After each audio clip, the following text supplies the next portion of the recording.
अस्सलाम वालेकुम जी। My self Haidar Ali Shah. मैं पंजाब ग्रुप ऑफ कॉलेजेस में पढ़ाता हूँ। मेरे पास वास्ट एक्सपीरियंस है स्टूडेंट्स की काउंसलिंग करने का, उनको उनकी लाइफ में एक्सेल करवाने का। और मेरा 8 साल से ज़्यादा का तजर्बा है स्टूडेंट्स को इंटरमीडिएट और मैट्रिक और यूनिवर्सिटी में स्टूडेंट्स को पढ़ाने का। तो रिसेंटली इस साल मैंने बोर्ड के पेपर चेक किए और मुझे बहुत ज़्यादा वैल्यूएबल इन्फॉर्मेशन पता चली है, जो मैं आप लोगों के साथ भी शेयर करना चाहता हूँ। इससे सबका फ़ायदा होगा। वो ये कि वो बच्चे जो for the very first time board का पेपर देने जा रहे हैं, या फिर वो बच्चे जो पेपर दे चुके हैं, या फिर वो लोग जो बोर्ड के पेपर चेक करना चाहते हैं और वो पहले से ही वेल प्रिपेयर्ड होना चाहते हैं। जितने भी स्टूडेंट्स या टीचर्स का मैंने बताया है, ये सब कहीं ना कहीं पे जाकर पे इस वीडियो से ज़रूर फ़ायदा उठाएंगे। तो इस वीडियो को देखने के दौरान अगर आपके माइंड में कोई क्वेश्चन आएगा तो वो आप मुझसे कमेंट में पूछ सकते हैं। मैं उसके लिए एक अलहदा से शॉर्ट वीडियो बना दूंगा। But let's start with this video.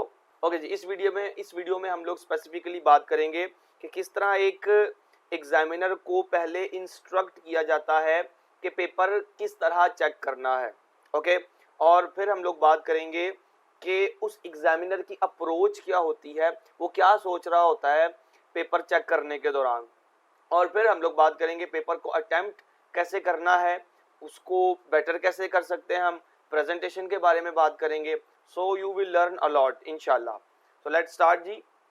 There you can see, सबसे पहली जो चीज़ आपको समझनी है वो ये है कि एग्जामिनर किस तरह सोचता है। ओके, ये मैं आपको दिखा दूं, मेरे पास ये कुछ ऑफिशियल डॉक्यूमेंट्स हैं जो ओपन एंडेड डॉक्यूमेंट है। Okay, there you can see, जिन पर इंस्ट्रक्शंस भी लिखी हुई हैं कि बोर्ड का पेपर कैसे चेक करना है। ओके, ये ओपन एंडेड डॉक्यूमेंट्स हैं, ये एग्जामिनर्स को मिलते हैं। मैंने अपने सीनियर से पूछा था कि सर क्या हम इन डॉक्यूमेंट्स को शेयर कर सकते हैं पब्लिकली अपने टीचर्स के साथ या स्टूडेंट्स के साथ, ताकि उनको 360 एंगल पर तैयार किया जाए बोर्ड के पेपर्स के लिए, और जो टीचर्स इन फ्यूचर चेक करना चाहते हैं बोर्ड के पेपर, उनको भी इन डॉक्यूमेंट से काफ़ी फ़ायदा हो सकता है। तो उन हेड साहब ने मुझे बताया yes it is completely fine, you can share this document with them.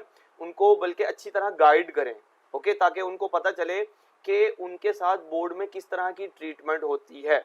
Okay, तो जब आप पहले से ही प्रिपेयर होते हैं कि आपके साथ किस तरह की ट्रीटमेंट होने वाली है, तो आप बेटर परफॉर्म कर पाते हैं। इसकी एग्जांपल ऐसे है जैसे अगर आप एक कंपनी में इंटरव्यू देने जा रहे हैं, तो उस कंपनी के बारे में अगर आपने पहले से ही अपनी रिसर्च की हुई है, इवन इंटरव्यूअर के बारे में अगर आपने रिसर्च की हुई है, तो आपको बेनिफिट मिलता है। आप आंसर्स क्विकली कर सकते हो, आपकी हाजिर जवाबी में एक प्लस आ जाता है। सेम गोज फॉर, अगर आपको पता होगा कि बोर्ड के पेपर चेक किस तरह होते हैं, किस अप्रोच से होते हैं, तो आप बहुत अच्छे से अपने आप को प्रिपेयर कर सकोगे। Okay, so let's start. यहाँ पे लिखा हुआ है कि एग्जामिनर्स लीनियंट होते हैं, ऑब्वियसली, ठीक है। एक हवा बनी हुई एक मिथ है कि जो पेपर चेकिंग होती है वो बहुत ज़्यादा स्ट्रिक्टली की जाती है, और ये स्टूडेंट्स को अपने माइंड में यही रखना चाहिए, ठीक है, ताकि वो बेस्ट पॉसिबल अप्रोच के तहत अपना पेपर हल करें। वो इस चीज़ को जहन में रखें कि पेपर हमने ख़राब नहीं करना, वरना एग्जामिनर मार्क काट लेगा। ओके, तो इसके बाद लेकिन जो हकीकत है वो इससे थोड़ा बरक्स है। हकीकत में जो एग्जामिनर्स होते हैं वो बहुत ज़्यादा लीनियंट होते हैं आपके पेपर के लिए। जहाँ पे आपका नंबर बनता है वो आपको ज़रूर देते हैं। ओके, दूसरा, वो सपोर्टिव होते हैं। कभी भी कोई एग्जामिनर आप पे रहम खा के भी आपको नंबर दे सकता है। ओके, मतलब अगर उसको लगे यार इस बच्चे की प्रेजेंटेशन तो बहुत ही औसम है, आंसर्स इसके बहुत अच्छे नहीं लिखे हुए लेकिन प्रेजेंटेशन औसम है, तो वो कोशिश करता है आपको पास करने की, ठीक है ना। हाँ, अगर आपके आंसर्स गलत लिखे हैं, प्रेजेंटेशन भी बेकार है, तो फिर उसके हाथ में उसके पास कोई रीजन नहीं मिलती आपको ज्यादा मार्क्स देने की। ओके, तो और वो एक्टिव भी होते हैं। एक्टिव से मुराद ये है कि जो एग्जामिनर है वो आपकी सपोर्ट इस लिहाज से भी करता है कि अगर आपने आंसर बड़े अच्छे से लिखा हुआ है जिसके आपको फुल मार्क्स डिजर्व करते हैं, तो आपको फुल मार्क्स देगा। उसके बरक्स अगर एक ऐसा बच्चा जिसने आंसर गलत लिखा हुआ है तो उसको वो फुल मार्क्स नहीं देगा।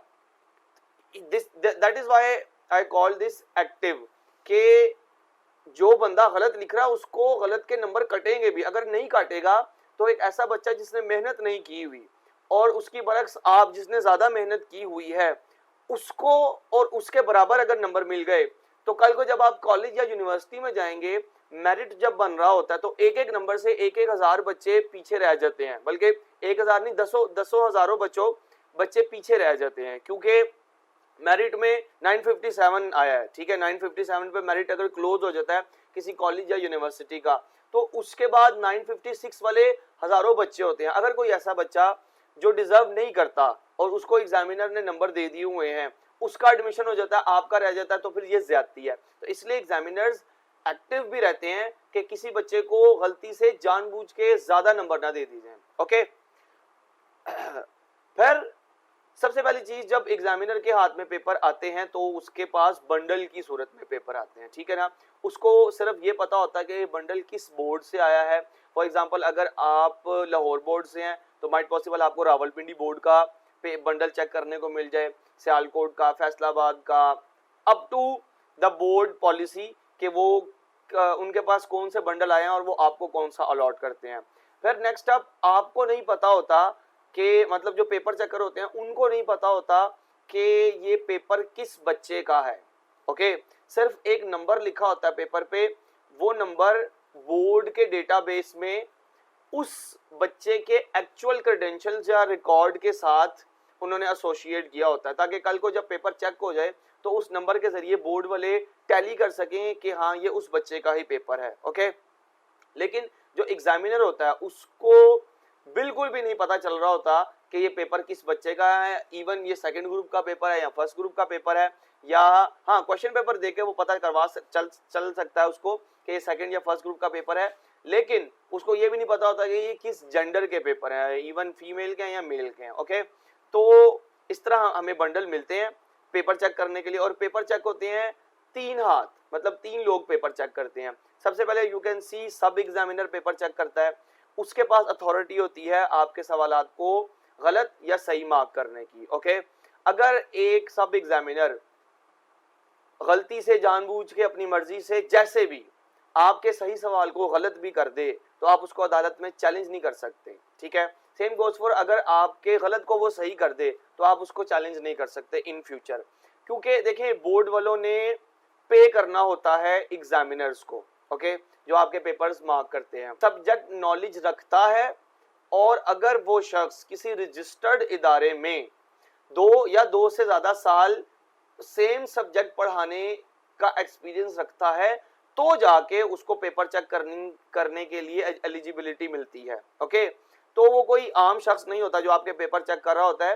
ये मैंने आपको सिर्फ एग्जांपल दिया कि सब एग्जामिनर के पास जो आपका फर्स्ट टाइम पेपर चेक करता है, पहली बार जिसने पेपर चेक करना होता है, उसके पास इतनी ज्यादा अथॉरिटी होती है, लेकिन ऑब्वियसली वो एक्टिव और सपोर्टिव और लीनियंट होते हैं, वो आपके साथ ज्यादती नहीं करते। ओके, हाँ, उसके बाद फिर काम आता है हेड एग्जामिनर का। हेड एग्जामिनर वो शख्स है जिसने सब एग्जामिनर के मार्क किए हुए एग्जाम्स को परखना है कि आया उस शख्स ने, सब एग्जामिनर ने मार्किंग ठीक तरीके से की हुई है कि नहीं की, क्या वो जो स्कीम आई मीन टू से जो की उसको प्रोवाइड की गई है सब एग्जामिनर को, उसको फॉलो करके या ठीक आंसर्स को फॉलो करके पेपर चेकिंग कर रहा है या नहीं कर रहा, जानबूझ के किसी को ज्यादा या कम मार्क्स तो नहीं दिए गए हुए एटसेट्रा। तो वो 20% पेपर चेक कर लेता है एक बंडल के। अब जब उसको तसल्ली हो जाती है कि इस शख्स ने बंडल अच्छी तरह चेक किया है, उसके बाद वो बंडल चला जाता है असिस्टेंट टू हेड के पास, और यू कैन से एसओ, ठीक है, हम लोग उन्हें एसओ ही कहते हैं, जो थर्ड नंबर पेपर चेक करते हैं। उनकी ड्यूटी ये होती है कि वो सब्जेक्ट के बंदे नहीं होते। अव्वल तो आपने ये चीज समझनी है, मतलब हेड एग्जामिनर और सब एग्जामिनर दोनों सब्जेक्ट के बंदे होते हैं। फॉर एग्जांपल अगर कोई बंदा केमिस्ट्री या बायोलॉजी का पेपर चेक कर रहा है तो उसकी बायोलॉजी या केमिस्ट्री में डिग्री होना लाजमी है। Same goes for head examiner and सब एग्जामिनर्स। ओके, लेकिन अगर कोई शख्स एसओ की ड्यूटी परफॉर्म कर रहा है तो वो सब्जेक्ट का बंदा नहीं भी होगा तब भी काम चल जाता है, क्योंकि उसकी ड्यूटी सिर्फ ये है कि उसने परखना है कि सब एग्जामिनर ने कोई चीज या कोई सवाल अनमार्क तो नहीं छोड़ दिया, सारे सवालों के नंबर लगे हुए हैं कि नहीं लगे हुए, सब सवालों के नंबर ग्रैंड टोटल में ठीक हैं कि नहीं, सब सवालों के नंबर जो सवाल के नीचे जो नंबर लिखा हुआ है वो ठीक से टोटल किए गए हुए हैं कि नहीं, उसकी सिर्फ ये जिम्मेदारी है।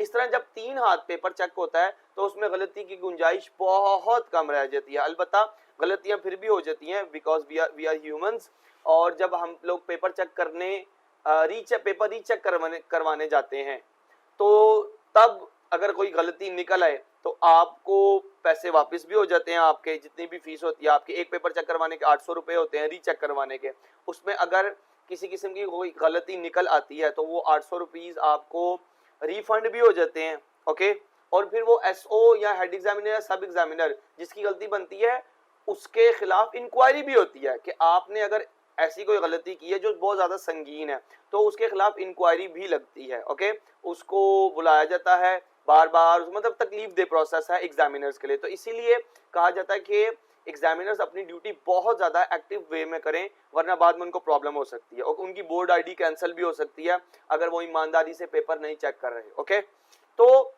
3 हाथ जब पेपर चेक होता है तो गलती की गुंजाइश बहुत कम रह जाती है। यहाँ पे मैं एक बात ये भी ऐड कर दूं कि जब एसओ से पेपर चेक होके वापस आते हैं तो एसओ या यू कैन सी ये जो फोल्डेड पेपर्स हैं, इन फोल्डेड पेपर्स का मतलब है एसओ ने कोई ना कोई गलती आपकी निकाली हुई है।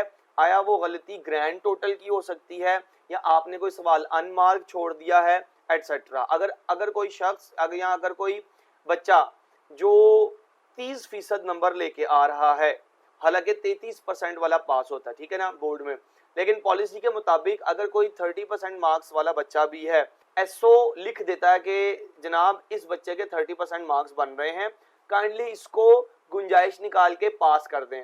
अब सब एग्जामिनर के पास राइट होता है या कि वो उस बच्चे को पास करे या ना करे, और 99% केसेस में वो बच्चे पास कर देते हैं अगर किसी बच्चे के 30% भी मार्क्स आ रहे हैं तो। ओके, नेक्स्ट अप, यहाँ पे जब भी पेपर चेक करने जा रहा होता है कोई भी फर्स्ट टाइम या जितने मर्जी टाइम उसको हो गया हो तो उसके सामने एक जनरल इंस्ट्रक्शंस का फॉर्म आता है। ठीक है, यहाँ पे लिखा होता है कि आपने पेपर को किस अप्रोच से चेक करना है। ठीक है, ऑब्वियसली इसमें से जो मोटी मोटी या अहम बातें हम उसको डिस्कस करेंगे, आप इसका स्क्रीनशॉट बना लीजिएगा और आप आराम से इसको खुद भी पढ़िएगा, कोई चीज़ नहीं समझ आएगी तो आप पूछ सकते हैं। पहला जिस तरह लिखा है, कोई जवाब जुज पोर्शन अनमार्क ना छोड़े, मतलब आपको लगे यार इस बच्चे ने तो गंदी घोला हुआ है, जो पेपर चेक कर रहा है उस बच्चे ने गंदी घोला है, इसका पेपर मैं क्या चेक करूं, सब छोड़ो आगे चलो, इसके टोटल मार्क्स मैं लगा देता हूं बस क्योंकि मुझे पता है ये फेल है। नहीं, इस तरह नहीं होता। आपने तमाम सवालात के आंसर्स को मार्क करना है, अगर वो गलत हैं तब भी, अगर वो सही हैं तब भी। ओके, और फिर इसी तरह मुख्तलिफ जवाबात के अलग-अलग नंबरात लगाएं। फिर तीसरा है मुख्तलिफ अज्जा की यकमुश्त मार्किंग ना करें, हर सवाल के हासिल करदा नंबर को मुकम्मल जिम्मेदारी के साथ सर्वर पर मुंतकिल करें। ओके, हाँ, ये छठा पॉइंट। और पांचवा पॉइंट ये है कि फॉर एग्जांपल आपका बायो का पेपर 75 मार्क्स का है या मैट्रिक का तो वो 60 मार्क्स का है, तो 60 मार्क्स में से आपको मैक्सिमम 60 ही मिल सकते हैं, ऑब्वियसली आपके 65 नहीं बनेंगे। ओके, इसी तरह अगर मैथ का नंबर 100 नंबर का है तो आपको अगर किसी बच्चे ने ओवर अटेम्प्टेशन भी की, एक्स्ट्रा सवाल भी किए हैं, उसके 110 नंबर बन रहे हैं तो आप 110 नहीं लगाएंगे, ऑब्वियसली 100 लगाएंगे। ओके, फिर 7वां पॉइंट है, हर जवाब को महज ट्रिक या क्रॉस नहीं की। ये बड़ी ज़बरदस्त इंफॉर्मेशन है कि जो एग्जामिनर्स होते हैं उन्होंने अगर कोई सवाल गलत है तो सिंपल क्रॉस नहीं लगाना, उसकी वजह भी लिखनी है कि ये सवाल इस वजह से गलत है, और जो वजूहात हैं वो नॉर्मली एक प्रोटोकॉल के मुताबिक ही होती है, और वो प्रोटोकॉल बोर्ड वाले आपको देते हैं, वो प्रोटोकॉल आगे हम डिस्कस करेंगे। ओके, कि अगर इस तरह की गलती है तो उसके ऊपर आपने ये वाला रिमार्क लिखना है, अगर कुछ और गलती है तो उसके ऊपर आप क्या रिमार्क लिखेंगे। ओके, तो वो भी हम देखेंगे आगे। अवॉइड करदा नंबरों की लफ्जों और हिंसों में बाहमी मुताबिकत को हर सूरत यकीनी बनाएं। अगर एक एग्जामिनर किसी बच्चे को 55 मार्क्स दे रहा है या फॉर एग्जांपल 57 मार्क्स दे रहा है तो उसको मैथ में 5 और 7 भी लिखना पड़ता है और इंग्लिश में FIFTY स्पेस SEVEN भी लिखना होता है। इसकी वजह ये है कि कभी कभार ना एग्जामिनर्स जल्दी में या उनकी राइटिंग इस तरह की होती है कि उनके जो मैथमेटिकल डिजिट्स हैं वो समझ नहीं आ रहे होते। फॉर एग्जांपल 7 को 1 की शेप में भी लिख देते हैं, तो 51 है या 57 है, ज्यादती हो सकती है। इसलिए आपने इंग्लिश में भी लिखने होते हैं और मैथ के डिजिट्स में भी आंसर मार्क्स लिखने होते हैं। ओके, ओवर राइटिंग ना करें। हाँ, अगर आपको लगता है आप एक स्टूडेंट का पेपर चेक कर रहे हैं, आपने उसको 2 मार्क्स पूरे दे दिए, ठीक है, आपको अगर नहीं नहीं यार ये तो मैंने काम ठीक नहीं किया, इसका 1 नंबर बनता है क्योंकि इसने इररेलेवेंट लिख दी हुई है, कुछ इंफॉर्मेशन या सवाल इनसफिशिएंट रह गया है या इनकम्प्लीट है, for whatever the reason. आपने वो 2 मार्क्स को अब काटना है, तो आप बहुत ज्यादा कटिंग नहीं करेंगे उस पर, आप सिंपल एक कट लगाएंगे उस पर, अपने सिग्नेचर करेंगे और जो आपको मार्क्स फील होते हैं कि इस बच्चे का तो 1 नंबर बनता है, तो आप उसके 1 लगा देंगे एंड 0-1 पुट करेंगे, 1 पुट नहीं करेंगे।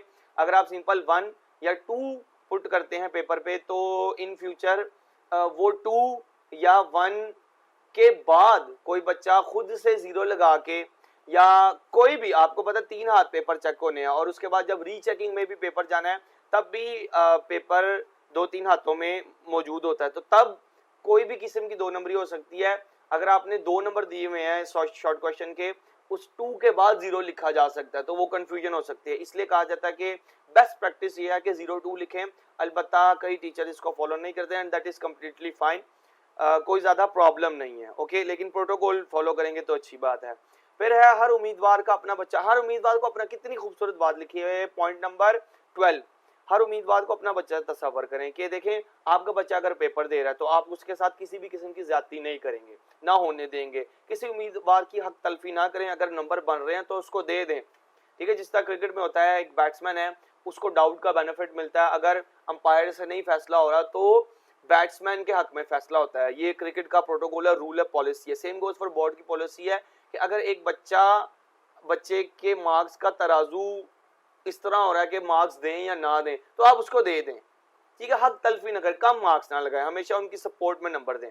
ओके, तो यही बच्चे हम सबका मुस्तकबिल है। ऑब्वियसली इन्हीं बच्चों ने आगे जाके डॉक्टर, इंजीनियर्स या एंटरप्रेन्योर्स बनना है, या मुल्क में अपना नाम रोशन करना है, अपने वालिदैन के लिए रोजगार पैदा करना है अपने।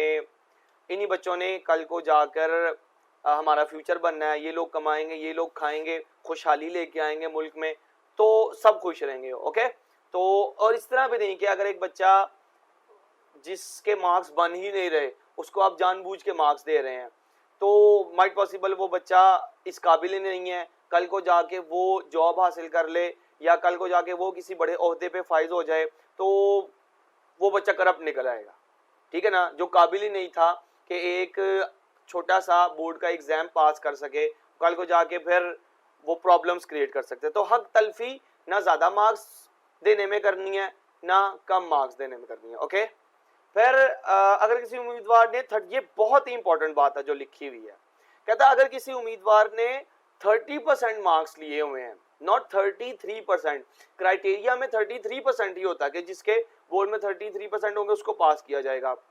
आपने केसेस देखे होंगे बच्चों को स्टार लगा के पास किया होता है जब उनका रिजल्ट कार्ड आता है। उस स्टार का ये मतलब होता है कि बेटा तू 33% के काबिल नहीं था, लेकिन जो एग्जामिनर है उसने आप पे रहम खा के, या उसने देखा कि आपके अंदर एबिलिटी है कि आप पास हो सकते थे, बट किसी भी रीजन की वजह से आपने पढ़ा नहीं है, जो भी आपकी मजबूरी थी, हम उसको कंसर्न में लेके आपको नंबर दे रहे हैं, लेकिन आपके मार्क्स 30% होंगे तो ये पॉलिसी लागू होती है। अगर 30% से कम मार्क्स आते हैं, 29.5 भी बन रहे हैं, तो फिर आप काबिल पास नहीं है। हाँ, 30% पे आपको पास कर दिया जाता है स्टार लगा के। ओके, तो कितनी खूबसूरत बात है, कितनी ज्यादा सपोर्ट है बोर्ड की जानिब से आप लोगों के लिए। फिर head examiner, assistant examiner, coordinator वगैरह सब एग्जाम की मार्किंग में अपनी तरफ से कोई भी रद्दोबदल ना करें, बल्कि मुतलका सब एग्जामिनर से ही दुरुस्त की कराई जाए, ठीक है ना। अगर कल को एसओ या मतलब हेड एग्जामिनर या असिस्टेंट एग्जामिनर को कोई ऐसी चीज फील होती है कि यार इस बच्चे को पास कर देना चाहिए, तो वो खुद पास नहीं करेगा, वो सब एग्जामिनर को ही कहेगा कि आप इसको पास करें, ठीक है। ये भी पॉलिसी है बोर्ड की, वो खुद से चेंजिंग नहीं करेंगे, वो सब एग्जामिनर्स को ही ड्यूटी अलॉट करेंगे कि सर आप अपने रेड पेन से इनको पास कर दें, या यहाँ पे नंबर ज्यादा हैं आपने कम लगाने थे, इसको कम कर दें। ओके ओके, नेक्स्ट अप, जब सबसे पहले आप बोर्ड के पेपर देने बैठते हैं तो ऑब्वियसली आपके सामने एमसीक्यू पेपर आता है। ओके, अब इस एमसीक्यू पेपर में जो सबसे इंपॉर्टेंट चीज है वो ये है कि आपने अपना पेपर कोड लिखना होता है। पेपर कोड से क्या मुराद है? पेपर कोड 4 से 5 किस्म के हो सकते हैं।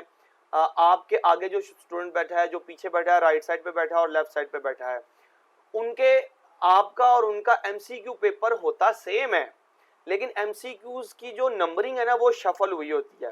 फॉर एग्जांपल आपका जो एमसीक्यू नंबर 1 है वो आपसे आगे वाले के या पीछे वाले का लेफ्ट और राइट वाले से चेंज होता है, और उनके पेपर कोड्स भी चेंज होते हैं। फॉर एग्जांपल अगर आपका पेपर कोड जिस तरह 8837 है तो आपके राइट साइड वाले का 8835 हो सकता है, लेफ्ट वाले का 8834 हो सकता है, फ्रंट वाले का 8831 एंड इसी तरह पीछे वाले का भी चेंज हो सकता है। ठीक है ना, ताकि जो चीटिंग है उसको कम से कम किया जा सके।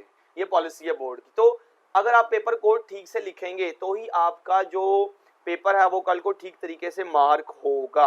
अगर नहीं करेंगे तो फिर आपके लिए परेशानी होगी। वो परेशानी कैसे हो सकती है अभी मैं बता भी देता हूँ। बहरहाल ये आप देख रहे हैं एक बच्चे ने पेपर अटेम्प्ट किया हुआ, इंतहाई गलीज तरीके से अटेम्प्ट किया हुआ पेपर।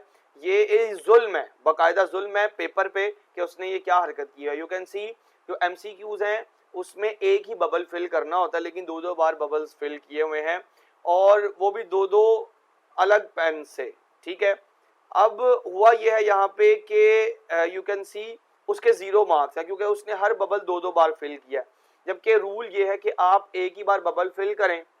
अगर अगर आप 2 बबल फिल कर दिए या एक बबल मुकम्मल फिल किया, दूसरा आधा फिल किया, आपके मार्क्स कट जाते हैं जी। ठीक है ना, और एमसीक्यू ही वो चीज़ है जो आपको फुल मार्क्स लेके आके दे सकते हैं। अगर एक एमसीक्यू भी गलत हो जाता है तो आपके फुल मार्क्स तो गए।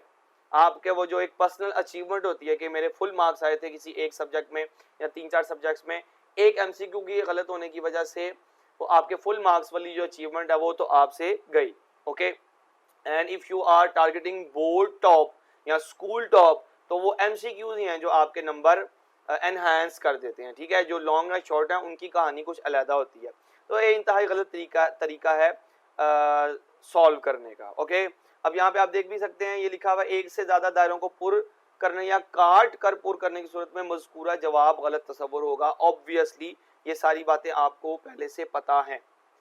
ठीक है, नेक्स्ट अब आप देखें कभी कभार होता है कुछ बच्चे पेपर कोड लिखना भूल जाते हैं, तो ये एक अलमिया है, लेकिन फिर भी उनका पेपर चेक हो जाता है। आप बोर्ड वाले आपको इतना सपोर्ट देते हैं कि वो आपका पेपर किस तरह चेक करते हैं वो देखें। पहले तो ये देखें इस बच्चे ने जो एमसीक्यू नंबर 15 है वो आधा फिल किया हुआ है, फिर भी उसका मार्क अवार्ड हुआ क्योंकि वो ठीक है। तो अगर आप आधा बबल भी फिल करते हैं दैट इज फाइन, लेकिन आपने बेस्ट पॉसिबल अप्रोच को हमेशा अप्लाई करना है अपने पेपर पे, और वो ये है कि आप बबल्स को अच्छे से फिल करें। ठीक है ना, बहुत ज्यादा टाइम ना लगाएं बबल्स को फिल करने में। आप पहले बाउंड्री से स्टार्ट करें फिल करना और फिर उसके अंदर अंदर फिलिंग स्टार्ट कर दें। Okay, so this would be the best possible approach. अच्छा, अब अगर आपने पेपर कोड लिखना भूल गए हैं तो फिर होता क्या है। देखें जो एग्जामिनर्स हैं उनके पास ना यूं की होती है, ये की होती है जिसको देख के वो चेक करते हैं आपके बोर्ड के एग्जाम। जिस तरह इस बच्चे का जो पेपर कोड है वो मुझे नहीं पता, लेकिन इस बच्चे का पेपर कोड मुझे पता है 8837। अब इसके एमसीक्यूज तो 2-2 हैं, लेकिन ये जो की है इसको देख के एग्जामिनर चेक करते हैं कि पहले का ए है दूसरे का डी, इसने क्या लगाया हुआ वहां से टैली कर लेते हैं। अब ये बच्चा तो भूल गया अपना पेपर कोड। अब जब बच्चा पेपर कोड भूल जाता है तो फिर एग्जामिनर्स सारी की सारी कीज लगा के देखते हैं कि सबसे ज्यादा नंबर इसको किस की के मुताबिक मिल रहे हैं। ओके, मतलब वो हर एग्जामिनर देखेगा कि 8831 के मुताबिक इसकी जो एमसीक्यूज हैं वो सबसे ज्यादा मार्क्स मिल रहे हैं या 8837 के 8835 के। तो जो सबसे ज्यादा मार्क्स होंगे एग्जामिनर उसको उस की के मुताबिक मार्क देगा। कितनी ज्यादा सपोर्ट है बोर्ड की जानिब से आपको। ओके, लेकिन बेस्ट पॉसिबल अप्रोच यही है कि आप अपना पेपर कोड लिख के आए, उसको खाली ना छोड़ के आए, ताकि बोर्ड वाले के लिए आसानी पैदा हो। नेक्स्ट अप, कि हम लोग अपनी आसानी के लिए इस तरह की एक की बना लेते हैं। ये एक वीडियो है, आप इसको देखें, आपको समझ आएगी। ये देखें, एक एक्सरे शीट पर हमने की बना ली होती है और उस की को फिर ऊपर रख के टैली कर रहे होते हैं हम, और फिर उनके ज़रिए चेकिंग हो जाती है। जिस तरह यहाँ पे स्टूडेंट के 15 में से 3 MCQ गलत हुए हैं, तो 3 जब माइनस कर देंगे तो उसके 12 मार्क्स बन गए, उसके अवॉर्ड कर दिए मार्क्स और नीचे अपने साइन कर दिए। तो that's how we check exams, MCQ exams. Okay जी, so this is the very first page you see after your MCQ exams. तो यहाँ पे आपको अपने क्रेडेंशियल्स लिखने होते हैं, मतलब आपको अपना नाम, रोल नंबर, आपको अपना उर्दू में रोल नंबर भी लिखना होता है। फॉर एग्जांपल अगर आपका रोल नंबर है 755269, तो आपका वो उर्दू में बनेगा 7,55,269, ओके ना। तो आपको अपना रोल नंबर इंग्लिश में भी, मतलब मैथ के डिजिट्स में भी और प्योर उर्दू में भी लिखना आना चाहिए। ओके, ये उन स्टूडेंट्स के लिए है जो for the very first time paper देने जा रहे होते हैं, ऑब्वियसली 9th क्लास के स्टूडेंट्स। ओके, तो ये आप देख रहे हैं, ये वाला जो पार्ट है जहाँ पे लिखा है इम्तिहान इंटरमीडिएट, इसके ऊपर से पेज फटा हुआ है, ठीक है। वहाँ पे आपके ओरिजिनल क्रेडेंशियल्स होते हैं। जो हम एग्जामिनर्स होते हैं, एक तो हमें भी नहीं पता चलता ये पेपर किसका है, ओके। दूसरा, यहाँ पे ये जो मैंने ब्लर किया हुआ ना नंबर, ये वो आईडी या ये वो नंबर होता है जिसके अगेंस्ट बोर्ड के डेटाबेस में एक्चुअल रिकॉर्ड स्टोर होता है किसी भी स्टूडेंट का, कि वो स्टूडेंट किस बोर्ड से है, क्या रोल नंबर है उसका, एटसेट्रा। ओके, लेकिन जो चीज़ हमारे पास यहाँ पे मिलती है जो आपके सीखने वाली है वो ये है, देखें, जब आप बोर्ड का पेपर देने जाएंगे तो ये जो इंस्ट्रक्शंस लिखी हैं इनको पढ़ने में आप अपना वक्त ज़ाया ना कीजिएगा, क्योंकि ये मैं आपको ऑलरेडी दिखा रहा हूँ। ओके, तो पहली इंस्ट्रक्शन कहता है कॉपी का कोई वर्क या इसका कोई हिस्सा फाड़ा ना जाए। अगर कॉपी या इसका कोई हिस्सा फटा हुआ हो तो रोल नंबर लिखने से पहले ही आप सुपरिटेंडेंट या जो एग्जामिनर है आपके, जो आपका पेपर ले रहे हैं, उनको बताएं कि जनाब ये जो जवाबी कॉपी आपने मुझे दी है ये इसमें मसला है, मैं इस पे पेपर नहीं दूंगा, ये फटा हुआ है या इस पे पहले से ही कुछ लिखा हुआ है, तो आप वो कॉपी चेंज करवाएं। आपने रजिस्ट्रेशन की फ़ी पे किया, आपने बोर्ड वालों को फ़ी पे की हुई है, तो आप अपनी वो कॉपी चेंज करवाएं। ओके, दूसरा है उम्मीदवार अपने सवालिया पर्चे पर रोल नंबर के अलावा और कुछ ना लिखे। ठीक है, बच्चे काफ़ी ज़्यादा चीज़ें लिखाते हैं अपने बोर्ड के पेपर पे, कभी तरला मिनता लिखाते हैं, कभी कोई आयत लिखाते हैं, हदीस लिखाते हैं, यहाँ कभी कभार बच्चे बहुत ज़्यादा फ़नी बातें लिखाते हैं, मैं आगे आपको दिखाऊंगा भी, तो उसकी कोई सेंस नहीं बनती जी। ओके, यहाँ बच्चे अपना नंबर लिखाते हैं कि कल को एग्जामिनर का उन्हें फ़ोन आएगा और वो उन्हें कहेगा कि जनाब मेरा आपका पेपर मेरे पास आ गया तो आओ जी कॉम्प्रोमाइज़ करें। नहीं जी, एग्जामिनर एक ईमानदार बंदा होता है, उसको पता होता है कि बेईमानी करके अगर उसने किसी बच्चे को पास किया तो वही बच्चे कल को जाके जब किसी बड़े ओहदे पे फाइज होते हैं तो वो करप्शन करते हैं, मुल्क खोखला होता है। तो बेईमानी इज़ नॉट एन ऑप्शन, ठीक है ना। तो ना आप करें और एग्जामिनर तो करते ही नहीं जी, ठीक है, मैंने अभी तक किसी को नहीं देखा।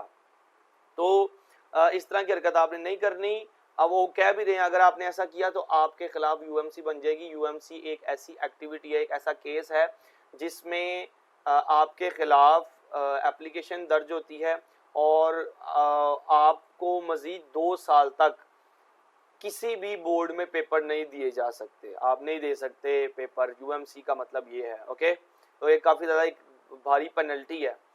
फिर तीसरा है कि कोई हिस्सा फाड़ा ना जाए कॉपी का और आपने घर नहीं लेके जाना, कोई लाइन खाली ना छोड़ें। अलबत्ता बच्चे छोड़ देते हैं काफ़ी ज़्यादा, पूरा का पूरा पेज छोड़ के फिर अगले पेज से स्टार्ट करते हैं, सो दैट इज़ फाइन, इसमें कोई ज़्यादा प्रॉब्लम नहीं है। फिर है सिर्फ कमरा इम्तिहान छोड़ने से पहले अपनी जवाबी कॉपी सुपरिटेंडेंट या एग्जामिनर के को दे के जाएं, घर नहीं ले जानी बेटा कॉपी। ओके, क्योंकि वो अगर आप घर लेके चले जाएंगे तो चेक कौन करेगा। ओके, कुछ बच्चे शरारत के तौर पे ये कर सकते हैं, सो this is not a recommended action, किसी भी सूरत में ये आपके लिए सपोर्टिव नहीं है। फिफ्थ है जी कि सिर्फ नीले या काले कलम या मार्कर से आपने पेपर देना है, इसकी रीज़न है। ओके, इसकी रीज़न ये है, देखिए आपको दो तरह की इंक्स रिकमेंड की हुई हैं, या ब्लू या ब्लैक। अब आप जेल पेन यूज़ करें, इंक पेन यूज़ करें, बॉल पेन यूज़ करें, अप टू यू। ये हम बाद में जाके डिस्कस करेंगे कि इन तीनों में से जेल पेन, बॉल पेन और जो है आपका इंक पेन, इन तीनों में से सबसे बेहतर कौन सा होता है यूज़ करना। लेकिन आप दो इंक्स यूज़ कर सकते हैं, या तो ब्लैक या तो ब्लू। ओके, क्योंकि रेड पेन से पेपर चेकिंग करनी होती है सब एग्जामिनर ने, और ग्रीन पेन से फिर पेपर चेकिंग करनी होती है हेड एग्जामिनर ने। ओके, ठीक है जी। और फिर है, हदायत पर अमल ना करने की सूरत में आपका पर्चा मनसूख हो सकता है। ऑब्वियसली ये कुछ थ्रेट्स हैं जो बोर्ड की जानिब से आपको मिलती हैं ताकि आप लिमिट में रह के काम करें।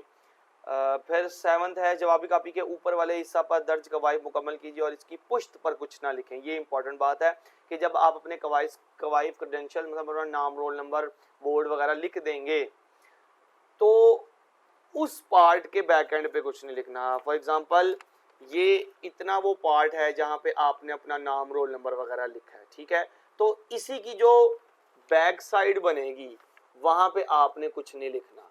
ओके, क्योंकि फिर यहाँ पे जो भी आपने कुछ लिखा था ना, ये चीज़ यहाँ से फाड़ ली जाती है, ठीक है, और वो जो चीज़ जब फट जाती है उसके बैक एंड पे जो अगर आपने सवाल किए होंगे तो वो काबिल चेक नहीं होंगे वो, क्योंकि वो चीज़ फट जानी है, वो बोर्ड वालों ने अपने पास रख लेनी होती है, उनका प्रोटोकॉल है। लेकिन पहले ये होता था कि बच्चों को समझ नहीं थी आती कि किस हिस्से के पीछे नहीं लिखना, वो वहाँ पे सवाल हल कर रहते थे, वो हिस्सा फट जाता था और फिर उनके मार्क्स डिडक्ट हो जाते थे, ठीक है। बहुत ज़्यादा अनफॉर्चुनेट हरकत होती थी ये। लेकिन अब बोर्ड वालों ने क्योंकि आपकी मजीद सपोर्ट के लिए एक और सिस्टम बनाया, वो ये कि अब वो लिख देते हैं कि start writing from this point. जैसे यहाँ पे आप देख रहे हैं ना, यहाँ पे लिखा हुआ है कि यहाँ से लिखना शुरू करें। ओके, अब वहाँ से बच्चे फिर पेपर देना स्टार्ट करते हैं। ये बड़ा अच्छा उन्होंने काम किया। और जो हिस्सा फटना होता है ना, उसकी बैक एंड पे वो लाइंस भी लगी होती हैं, ठीक है, जिस तरह यहाँ पे आपको नज़र आ रही हैं। यहाँ से लिखना शुरू करने के ऊपर कुछ लाइंस बनी हुई हैं, ठीक है ना, ये मुकम्मल लाइंस बनी होती हैं उस पूरे सेक्शन तक, ताकि आप वहाँ कुछ लिख ही ना सको, आप कुछ भी ना वहाँ पे करो। ओके, तो ये एक सपोर्टिव चीज़ मजीद ऐड हुई है बोर्ड वालों की जानिब से आपके लिए। ओके, नेक्स्ट अप, बड़ा ही इंपॉर्टेंट सवाल कि क्या पेपर में प्रेजेंटेशन मैटर करती है या नहीं करती। तो इसका आंसर है जी कि बोर्ड में पेपर प्रेजेंटेशन मैटर नहीं करती, क्योंकि पेपर के जो सही आंसर्स हैं वो मैटर करते हैं ओनली, ठीक है ना। हाँ, अगर आपको लगता है कि आप अपने पेपर को मजीद खूबसूरत बना सकते हैं तो आप बनाएं, उसके आपको एक्स्ट्रा नंबर नहीं मिलेंगे ना। अगर आप गंदा पेपर लिखने से आपको मार्क्स कटते भी नहीं हैं। हाँ, जिसके मार्क्स मिलने हैं वो है सही आंसर, और जिसके मार्क्स कटने हैं वो है खराब आंसर। अगर आपको लगता है कि आप अपना पेपर अच्छे तरीके से प्रेजेंट कर सकते हैं तो आप ज़रूर करें, क्योंकि इससे पेपर चेकर के माइंड में एक साइकोलॉजिकल इफेक्ट जाएगा कि यार ये बच्चा अच्छे बैकग्राउंड से है, ये मेहनती बच्चा है। अगर इसके फुल मार्क्स कहीं पे बन रहे होंगे तो इसको फुल्ली देने हैं, कहीं पे कटने की उसके भी माइंड में ख्याल ना आए, ना वो ऐसी सोच रखे कि इसके नंबर मैं कहाँ काटूँ। ओके, तो पेपर प्रेजेंटेशन एक्चुअल में मैटर नहीं करती। करेंगे अच्छी बात है, नहीं करेंगे नंबर नहीं कटेंगे। ओके, ओके जी। फिर यहाँ पे सवाल उठता है कि सर कुछ बच्चे हैं जो एक ही पेपर पे, मतलब एक ही शीट पे दो सवाल करते हैं, और कुछ बच्चे हैं जो एक ही शीट पे दो से ज़्यादा सवाल कर देते हैं, क्योंकि उनकी राइटिंग बड़ी होती है या उनके स्पेसिंग देने की आदत ज़्यादा होती है, एटसेट्रा। तो आप पहले ये वाला केस देखें। ये एक बच्चा है जिसने एक पेज पे सिर्फ दो शॉर्ट क्वेश्चन अटेम्प्ट किए हैं, और ये जो ऊपर वाला शॉर्ट क्वेश्चन है ये स्टार्ट भी पिछले पेज से होता है और यहाँ पे आके एक शॉर्ट क्वेश्चन मुकम्मल होता है, और इसी पेज पे नीचे ये दूसरा शॉर्ट क्वेश्चन इसने किया हुआ है। इसकी राइटिंग भी थोड़ी सी बड़ी है, लेकिन इसके वर्ड्स के दरमियान जो स्पेसिंग है वो काफ़ी ज़्यादा है। ओके, इसकी वजह से इसकी राइटिंग ऐसी लगती है कि बहुत ज़्यादा लिखा हुआ है। तो इट्स फाइन अनलेस अनटिल आप ठीक जवाब लिख रहे हो। आप एक पेज पे एक सवाल करो या दो करो, आपकी अपनी मर्जी, ठीक है, जवाब ठीक होना चाहिए। जिस तरह यहाँ पे एक इस केस में एक बच्चे ने दो सवाल किया, और इस केस में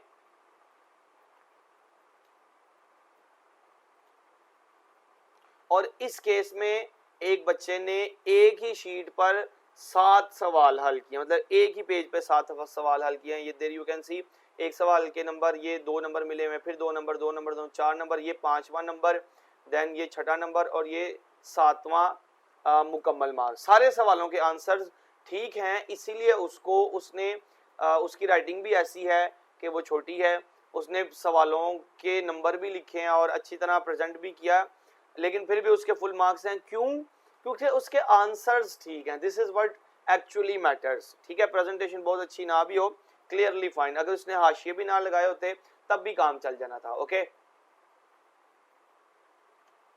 फिर हमारे पास केस आता है। देखिए मेरे नज़दीक ना ये चीज़ थोड़ी सी टाइम वेस्टिंग है, ये जो बहुत बड़ी बड़ी हेडिंग्स बनाते हैं बच्चे।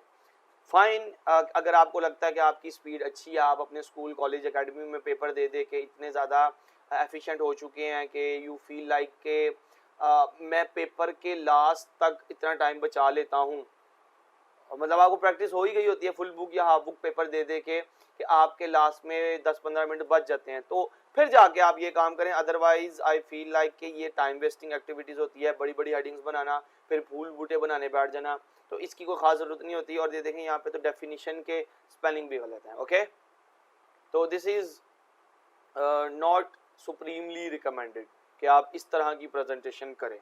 बेहतर है कि आप अपने सवालों के आंसर्स को बेहतर बनाने की कोशिश करें।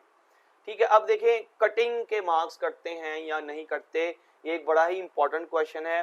तो उसका आंसर आप इस शीट को देख के लगा सकते हैं कि कटिंग के मार्क्स नहीं कटते, और शॉर्ट क्वेश्चन में तो बिल्कुल नहीं कटते। ठीक है, लेकिन इसका ये मतलब नहीं है कि आप जहां दिल करे कटिंग कर दें।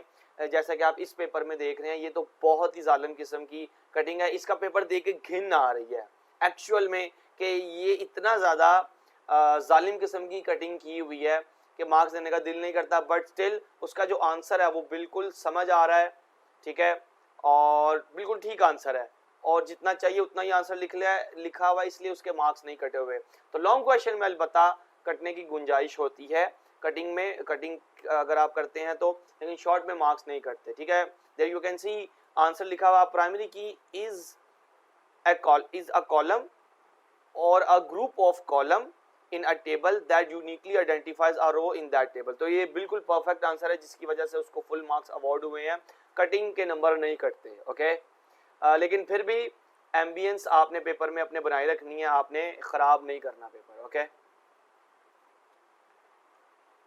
अब या ये भी एक कटिंग है जिसमें आपको तकरीबन घिन आ रही है देख के। अब इसमें 3 पॉइंट लिखने थे, लेकिन 1 पॉइंट ठीक है। अब बोर्ड में ये भी आपको सपोर्ट मिल, देखें 3 पॉइंट लिखे हुए हैं या मांगे हुए हैं बोर्ड वालों ने, और आपने 1 पॉइंट ठीक लिखा है, बाकी 2 गलत लिख दिए, तो आपको एक नंबर आपको अवार्ड हो जाएगा।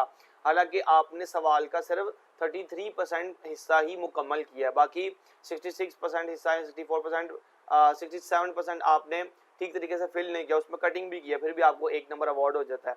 तो कितनी ज़्यादा सपोर्ट है बोर्ड की जानिब से आपको। फिर यहाँ पे एक बड़ा ही इंपॉर्टेंट क्वेश्चन उठ के आता है कि क्या सर हम लोग वाइटनर या इंक रिमूवर यूज़ कर सकते हैं कि नहीं कर सकते। देखें, जब आप लोग पेपर के दौरान बैठे होते हो ना, तो तब अगर आप किसी भी तरह चुप करके शरारत से या स्मार्ट वे में अगर आप यूज़ कर लेते हैं और उस सिचुएशन से बाईपास हो जाते हैं और एग्जामिनर तक पेपर पहुंच जाता है, तो हम आपका इंक रिमूवर और वाइटनर लगाया हुआ पेपर हमारे कंसर्न में नहीं होता कि आपने वाइटनर लगाया या नहीं लगाया।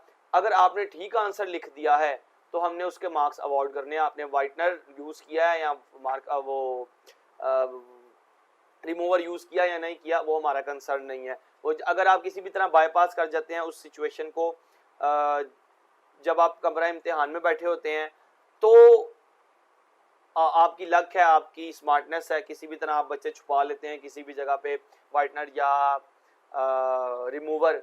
तो अप टू यू, आप किस तरह इसको स्मार्ट वे में लेके जा सकते हैं। अब जो सवाल उठता है आपके जहन में कि इंक पेन से पेपर दें या जेल पेन से या बॉल पेन से, अब आपके जहन में खुद ही इसका आंसर बन जाना चाहिए कि आपके लिए सबसे ज़्यादा सूटेबल है कि आप इंक पेन से पेपर दें, क्योंकि अगर इंक पेन से पेपर दे रहे होंगे तो रिमूवर यूज़ किया जा सकता है। ठीक है, और कुछ बच्चे इतने अच्छे तरीके से रिमूवर यूज़ करते हैं कि पता भी नहीं चलता रिमूवर यूज़ हुआ है कि नहीं हुआ। ओके, तो लेकिन अगर आप बॉल पेन या जेल पेन से पेपर देंगे तो आप रिमूवर नहीं उसके ऊपर यूज़ कर सकते। फिर आपको वाइटनर ही यूज़ करना पड़ेगा कहीं पे अगर काम ख़राब हो गया तो, ठीक है। और वाइटनर ऑब्वियसली पता चलता है, लेकिन इस केस में जो मैं आपको दिखा रहा हूँ इसमें वाइटनर भी यूज़ किया हुआ है लेकिन आंसर भी ठीक लिखा हुआ है, ठीक है, तब भी उसको मार्क अवॉर्ड कर दिए जाते हैं। ओके। फिर नेक्स्ट केस है कि अगर इतनी ज़्यादा सपोर्ट है बोर्ड की जानिब से तो मार्क्स फिर कटते कहाँ हैं, ठीक है। तो देयर यू कैन सी ये वो वजूहात हैं जिनकी वजह से मार्क्स कटते हैं। यहाँ पे लिखा हुआ है एरर इंडिकेटेड। अगर इस तरह का एरर आता है पेपर में या बच्चे ने इस तरह की गलती की हुई है तो उस बच्चे की गलती को आपने हाईलाइट भी करना है कोड लिख के। फॉर एग्जांपल अगर कुछ बच्चे ने अननेसेसरी पार्ट लिख दिया है सवाल में जवाब में तो आप और आपको उसके नंबर काटने पड़ गए हैं तो आप उसको नंबर काट के साथ में UN भी लिखेंगे। अगर उसने इररेलेवेंट लिखा है तो IR लिखना पड़ता है। इसी तरह ये कुछ ग्रामर, स्पेलिंग, पंक्चुएशन, ये ऐसी चीज़ें जो आपके इंग्लिश और उर्दू के पेपर में मैटर करती हैं, साइंसेज में ये मैटर नहीं करती। अगर आपने ग्रामर की बहुत ज़्यादा मिस्टेक्स की हुई हैं या स्पेलिंग एरर हैं तो आपके साथ कोऑपरेट कर लिया जाता है। लेकिन अगर इंग्लिश और उर्दू का पेपर आप दे रहे हैं वहाँ पे इस तरह की मिस्टेक्स बर्दाश्त नहीं होती क्योंकि वो तो लैंग्वेज का पेपर है और उसमें अगर आपने ग्रामर और स्पेलिंग या पंक्चुएशन की मिस्टेक किया तो फिर आपको भुगतना पड़ता है। ओके। हाँ, अगर किसी बच्चे ने एक्स्ट्रा शॉर्ट क्वेश्चन किए तो हमें एक्स्ट्रा लिखना पड़ता है। अगर एक ऐसा सवाल हल कर दिया है बच्चे ने जो क्वेश्चन पेपर में ही नहीं मौजूद है तो फिर हमें उसके नंबर भी काटने पड़ते हैं ऑब्वियसली, क्योंकि आपसे वो सवाल पूछा ही नहीं गया और आपने वो अटेम्प्ट किया है तो उस बच्चे का वहाँ पे नंबर काट के हमें RP का कमेंट साथ में ऐड करना पड़ता है। ओके। तो इनमें से अगर आपको कोई भी किसी भी के बारे में जानना हुआ कि ये क्या है तो सर उसके बारे में आप कमेंट में पूछ सकते हैं, उसके बारे में वीडियो मैं ज़रूर बनाऊंगा। इसी के नीचे मार्किंग स्कीम के हवाले से कुछ इंस्ट्रक्शंस हैं, ये भी हमें देखनी पड़ेंगी। यहाँ ये भी हमें काफ़ी ज़्यादा इन्फॉर्मेशन देती हैं। कहता है while marking the answer books be lenient sympathetic with candidate, ठीक है, मतलब सॉफ्ट रहें, उनको ज़्यादा नंबर देने की कोशिश करें, ठीक है। ईच पार्ट फिर है दूसरा है anything written irrelevant to the question will not, कुछ भी गैर जरूरी लिखा है उसके नंबर ना दें। Each part of the question will be marked separately, obviously हमने ऑलरेडी पढ़ा हुआ है। फिर है चौथा point indicate mistakes by encircling, अगर कोई मिस्टेक है उसको एनसर्कल करो, उसके ऊपर सर्कल बना दें ताकि हेड एग्जामिनर को भी पता चले कि नंबर किस वजह से कटे हैं। Okay. Candidates are not as knowledge, ये बड़ी खूबसूरत बात है, ये जो पॉइंट नंबर 1 2 3 4 ये जो बुलेट नंबर 1 2 3 4 5 है कि कैंडिडेट्स को आपने अपने नॉलेज के मुताबिक जज नहीं करना। अब मैंने तो एमफिल कर रखा है कंप्यूटर साइंस में, ठीक है, IT में, तो आप जब पेपर दे रहे हैं आप इंटरमीडिएट के या मैट्रिक के स्टूडेंट्स हैं तो आपका नॉलेज ऑब्वियसली बहुत ज़्यादा कम होगा मेरे नॉलेज से। हाँ, अगर मैंने कोई ऐसी थ्योरी पढ़ रखी है जो आपने नहीं पढ़ी हुई तो आप तो बुक के मुताबिक ही आंसर करेंगे मोस्ट प्रोबेबली, लेकिन अगर मेरे नॉलेज में ऐसी कोई चीज़ है जो आपके उस आंसर को कहीं ना कहीं से जस्टिफाई कर रही है तो मेरा हक बनता है, मेरा फर्ज बनता है कि मैं आपको उसके मार्क अवॉर्ड करूं। तो इस तरह भी होता है, ठीक है ना, क्योंकि मुझे पता है आप मेरे नॉलेज के इक्वलेंट नहीं हो, ठीक है ना। इसी तरह आखिरी वाला रूल है कि अगर the mark of O is reserve for content script sentence that make no sense at the और फ्रॉम बिगिनिंग टू एंड, ठीक है। कहता है अगर आप पेपर में पेपर मार्किंग करते हुए कहीं पे 0 लिख देते हैं, ठीक है, तो उसका कोई मतलब नहीं समझा जाता। या तो आप पूरा इंग्लिश में लिखें, अगर आपने किसी का नंबर काटना है तो आप पूरा इंग्लिश में लिखें ZERO या उर्दू में 0 लिख दें, ठीक है। 0 का कोई मतलब नहीं है पेपर चेकिंग की दुनिया में। ओके, ठीक है। हाँ, फिर एक बड़ा ही इंपॉर्टेंट सवाल आता है कि क्या आपको एक्स्ट्रा शॉर्ट और लॉन्ग के मार्क्स मिलते हैं या नहीं मिलते, ठीक है। तो इसका सिंपल सा आंसर है बेटा, आपको एक्स्ट्रा लॉन्ग और शॉर्ट के मार्क्स मिलते हैं। फिर यहाँ पे सवाल उठता है कि सर अगर हमने जितने सवाल करने हैं उतने कर लिए हैं और उसके अलावा एक्स्ट्रा शॉर्ट और लॉन्ग किए हैं तो जितने हमने कंपलसरी सवाल करने थे उनमें कोई गलत हो जाता है तो एक्स्ट्रा शॉर्ट के मार्क्स मिलते हैं या काउंट होंगे या नहीं होंगे। तो ऑब्वियसली अगर जो कंपलसरी सवालात हैं उनमें कोई सवाल गलत हो गया है और एक्स्ट्रा में आपके फुल मार्क्स हैं या ज़्यादा मार्क्स हैं, तो आपको एक्स्ट्रा वाले के मार्क्स मिल जाते हैं। फॉर एग्जांपल आपने 3 लॉन्ग क्वेश्चन करने हैं, आपने 4 लॉन्ग क्वेश्चन कर दिए हैं, जो आपने पहला लॉन्ग क्वेश्चन किया है उसमें आपके आ रहे हैं 4 नंबर, और जो एक्स्ट्रा लॉन्ग किया है उसमें आपके 6 मार्क्स आ रहे हैं। तो वो जो एक्स्ट्रा वाला है वो ग्रैंड टोटल में कैलकुलेट होगा, जो आपने पहला जो कंपलसरी के तौर पे किया था वो कैलकुलेट नहीं होगा। तो आपको हर जानिब से बोर्ड की तरफ से सपोर्ट मिल रही होती है। ओके, हाँ, फिर यहाँ पे ये भी सवाल आता है कि सर अगर हम अपना सारा पेपर मुकम्मल कर दें जितना भी रिक्वायर्ड था, और उसके बाद हमारे पास टाइम बचे, और उस टाइम में हम बोर्ड में वो जो एक्स्ट्रा हम करना चाहते हैं, तो वहां पे एंड पे जाके अटेम्प्ट कर सकते हैं कि नहीं? ऑब्वियसली कर सकते हैं। ठीक है, अब वहां पे अटेम्प्ट करेंगे, उनमें से किसी सवाल के मार्क्स ज्यादा बन रहे हों बनिस्बत उन सवालों के जो आपने अंदर अटेम्प्ट किए हैं, तो आपको एंड पे किए हुए सवालों के मार्क्स ज्यादा मिलते हैं। ओके, या वो वाले सवाल के जो आंसर के जो मार्क्स हैं वो कैलकुलेट होते हैं। ठीक है ना? वो सवाल के बॉल पेन यूज करें, जेल पेन यूज करें या इंक पेन यूज करें, तो मैंने इसका आंसर क्लैरिफाई किया है कि आप इंक पेन यूज करें। मोस्ट रिकमेंडेड चीज वही है, क्योंकि कभी कभार आपको इंक रिमूवर लगाने का मौका मिल जाता है किसी ना किसी तरीके से, तो इंक रिमूवर ऑब्वियसली काम करता है इंक पेन के साथ। अगर आप जेल पेन या बॉल पेन यूज कर रहे हैं तो फिर आपको व्हाइटनर का सहारा लेना पड़ता है। और आप जेल पेन यूज करें, बॉल पेन यूज करें या इंक पेन यूज करें, ख्याल रखें कि इंक ब्लू या ब्लैक होनी चाहिए, क्योंकि रेड से आपके सब एग्जामिनर ने पेपर चेक करना है और ग्रीन से आपके हेड एग्जामिनर ने पेपर चेक करना है। तो इसीलिए रिकमेंडेड है ब्लू या ब्लैक इंक्स, बॉल पेन हो, जेल पेन हो, अप टू यू। ठीक है,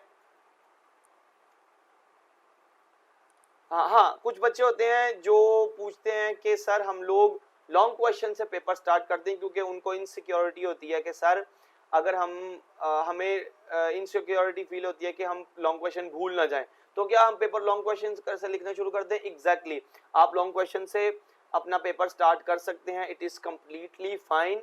आप 3 लॉन्ग क्वेश्चन या 2 लॉन्ग क्वेश्चन जितने कंपलसरी करने हैं वो कर लें, उसके बाद शॉर्ट क्वेश्चन स्टार्ट करें, कंप्लीटली फाइन। बोर्ड वाला आपको नंबर देगा। हाँ, आप लॉन्ग क्वेश्चन पहला वाला आपने 3 लॉन्ग क्वेश्चन करने हैं, आप पहला लॉन्ग क्वेश्चन लिखो, फिर शॉर्ट क्वेश्चन शुरू कर दो, फिर दूसरा लॉन्ग क्वेश्चन लिखो, फिर शॉर्ट क्वेश्चन, फिर तीसरा, फिर शॉर्ट क्वेश्चन। फिर भी बोर्ड वाला लायबल है आपको मार्क्स देने के लिए, लेकिन आपने उसके भी थोड़े से दिमाग का ख्याल रखना है, इस तरह उसका मीटर शॉर्ट हो सकता है, दिमाग खराब हो जाता है। बोर्ड में जो पेपर चेक करने आए होते हैं वो पेड एम्प्लॉयज होते हैं, वो उनका एक ज़हन में टारगेट ये भी होता है कि हमने पैसे कमाने हैं, तो वो तेजी से पेपर चेक कर रहे होते हैं। आप इस तरह की हरकत करके उनकी उस तेजी में खलल डालते हो, तो उसको एक थोड़ी सी तकलीफ होती है। और जब इंसान तकलीफ में कोई काम कर रहा होता है ना, तो फिर यू नो उसका एक्शन नेगेटिव भी हो सकता है, उसका पेपर चेक करने का जो मूड है उस टाइम खराब हो सकता है, और वो जो मीलान है, तराजू है, बच्चे को ज्यादा मार्क्स दें या कम दें, हो सकता है आपकी इस हरकत की वजह से वो आपको कम नंबर दे, लेकिन 98% केसेस में वो आपको नंबर देते ही हैं, क्योंकि ये कोई रूल नहीं है कि बच्चा पहले लॉन्ग करे या शॉर्ट करे। हाँ, पेपर की एक हायरार्की होती है, अगर आप उसको अच्छे से फॉलो करते हैं तो अच्छी बात है, लेकिन नंबर कटते नहीं इस वजह से। ठीक है ना? फिर ये देखें, एक बच्चा है जो लेफ्ट साइड पे एक बच्चे ने वही सवाल हल किया है लेकिन थोड़े से ज़्यादा वर्ड्स लिख के, जबकि उसका जवाब सिर्फ एक वर्ड में भी दिया जा सकता है, जैसा कि राइट साइड पे आपको नजर आ रहा है। तो अप टू यू, आपने टू द पॉइंट आंसर लिखना है और जितना पूछा उतना लिखना है। ओवर राइटिंग करने की जरूरत नहीं है। क्यों?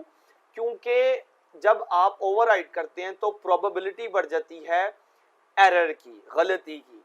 ठीक है, प्रिसाइजली टू द पॉइंट जितना पूछा है सिर्फ उतना लिखें, आपको फुल मार्क्स अवार्ड हो जाते हैं। जिस तरह ये राइट साइड पे जो बच्चा है, क्योंकि सिर्फ शॉर्ट की पूछी हुई है, इसी तरह फॉर एग्जांपल केमिस्ट्री का क्वेश्चन है जिसका आंसर है सिर्फ सल्फ्यूरिक एसिड।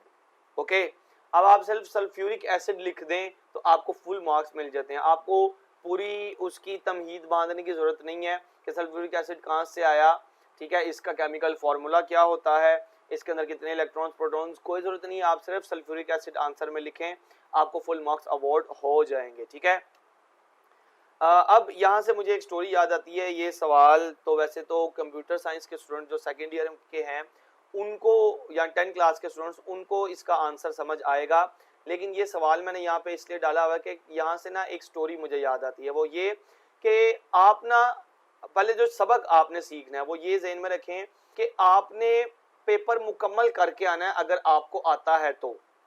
ठीक है ना, आपको एक्स्ट्रा लॉन्ग और एक्स्ट्रा शॉर्ट आते हैं, आप करके आए। ठीक है, क्यों यहाँ पे ना ये पूछा हुआ है कि examples of valid variable name. Okay, तो ये तो एक सवाल है, इसको मैंने सिर्फ रेफरेंस के तौर पे ऐड किया, लेकिन इसके बैकएंड पे एक स्टोरी है। वो ये कि ये वेरिएबल के नाम लिखने के आंसर में ना एक बच्चे ने अपने दोस्तों के नाम लिखे थे, या आई डोंट नो उसके वो कौन लगते हैं, उसने लिखे थे तहसीन, तबस्सुम, उमर, अली, इस तरह करके उसने 4 नाम लिखे हुए थे, और वो चारों नाम इस सवाल के आंसर में फिट बैठते थे। ठीक है, तो फिर उस बच्चे को नंबर मिल गए, हालांकि उसने अपनी तरफ से फन वे में या स्मार्ट वे में या अनकॉन्शियसली ये आंसर लिखा, लेकिन फिर भी उसको मार्क अवार्ड हुए। तो अगर आपको पेपर आता है आप उसको अटेम्प्ट जरूर करें मुकम्मल। हो सकता है आपका कोई ऐसा सवाल जो आपको डाउटफुल फील होता है वो भी ठीक हो जाए।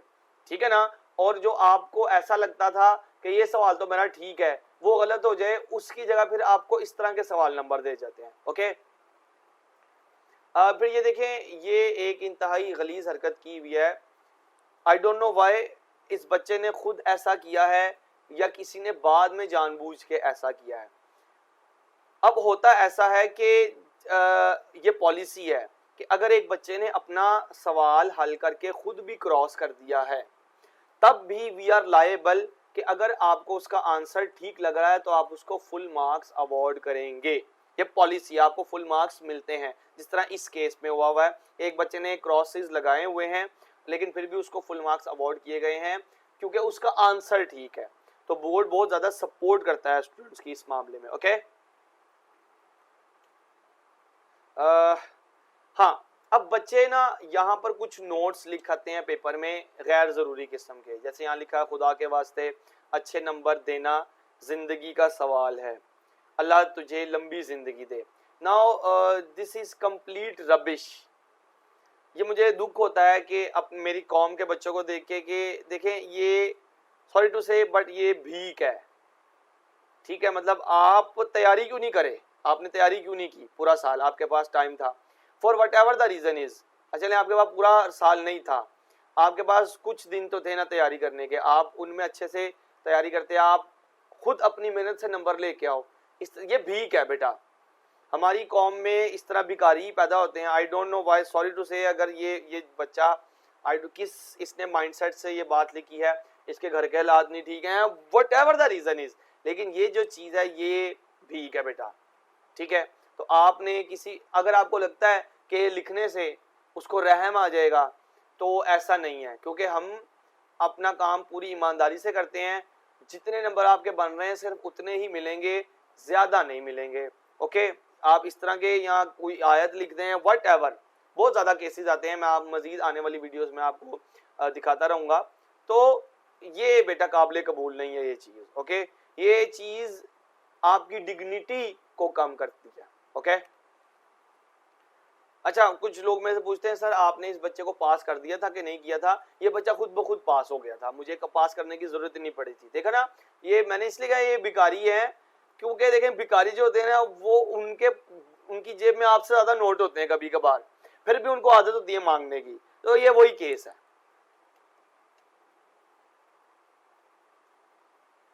ओके, हाँ, यहाँ तक कोई आपको सवाल ज़हन में उठता है तो आप ज़रूर पूछें। आप मुझे कमेंट्स में बता सकते हैं कि सर मेरा ये सवाल है, इस हवाले से मुझे गाइड कर दें, मैं उसके बारे में शॉर्ट वीडियो बनाऊंगा, क्योंकि आपके माइंड में जो सवाल उठता होगा वो बहुत से दूसरे बच्चों के माइंड में भी उठता होगा।